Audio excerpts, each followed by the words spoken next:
Penanganan kasus dugaan korupsi pengelolaan dana investasi di PT Asuransi Sosial Angkatan Bersenjata Republik Indonesia memasuki fase krusial. Setelah lebih dari 4 tahun proses penyidikan, 10 manajer investasi kini resmi menyandang status terdakwa korporasi.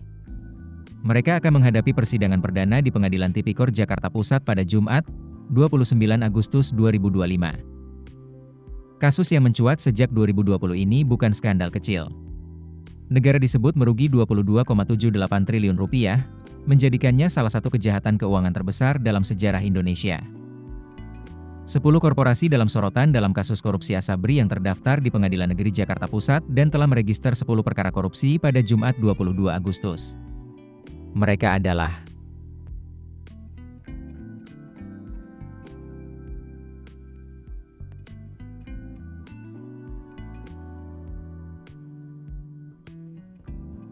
Untuk mengadili kasus ini, 5 hakim ditunjuk, Lucy Ermawati SHMH, Darus Swastikarini SH, Juandra SHMH, Jaini Basir SHMH, dan Dr. Ida Ayu Mustikawati SHMH.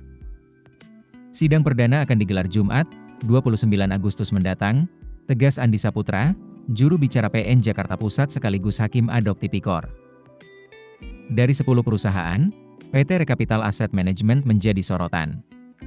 Mengacu data OJK, 99% sahamnya dimiliki PT Rekapital Advisors, yang dikendalikan PT Tripilar Guna Perkasa. Di balik Tripilar, muncul nama-nama besar. 1. Rosan Perkasa Ruslani, Menteri Investasi sekaligus CEO Lembaga Pengelola Investasi Danantara. 2. Sandiaga Salahuddin Uno, Menteri Pariwisata dan Ekonomi Kreatif. 3. Elvin. Keterkaitan ini memantik pertanyaan publik. Sejauh mana peran para pengendali di balik perusahaan yang kini duduk di kursi terdakwa? Hingga berita ini ditulis, Rosan belum memberikan tanggapan, meski upaya konfirmasi dilakukan sejak Jumat malam, 22 Agustus. Kasus Asabri sejatinya sudah menjerat 8 tokoh utama sejak 2020. 2 nama besar, Beni Cokrosaputro dan Heru Hidayat, bahkan sempat dituntut hukuman mati.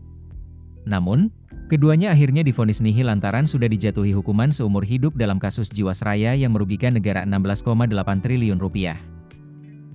Lain cerita dengan perwira tinggi purnawirawan yang pernah memimpin Asabri. 1. Letjen Purnawirawan Sony Wijaya, vonis 18 tahun. 2. Maijen Purnawirawan Adam Rahmat Damiri, vonis 15 tahun.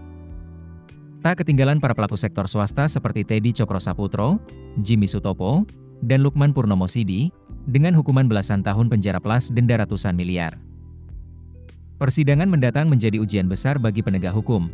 Mampukah negara menjerat korporasi raksasa yang menjadi simpul dari skandal keuangan ini? Ataukah kasus ini akan berakhir dengan vonis ringan dan drama hukum berkepanjangan? Yang pasti, publik menanti. Di balik angka 22,78 triliun rupiah, ada cerita tentang kepercayaan yang dikhianati, prajurit yang dirugikan, dan wajah hukum Indonesia yang dipertaruhkan. Keputusan bisnis terbaik datang dari data, bukan tebakan. Mudah berlangganan Business Insight dengan subscribe with Google.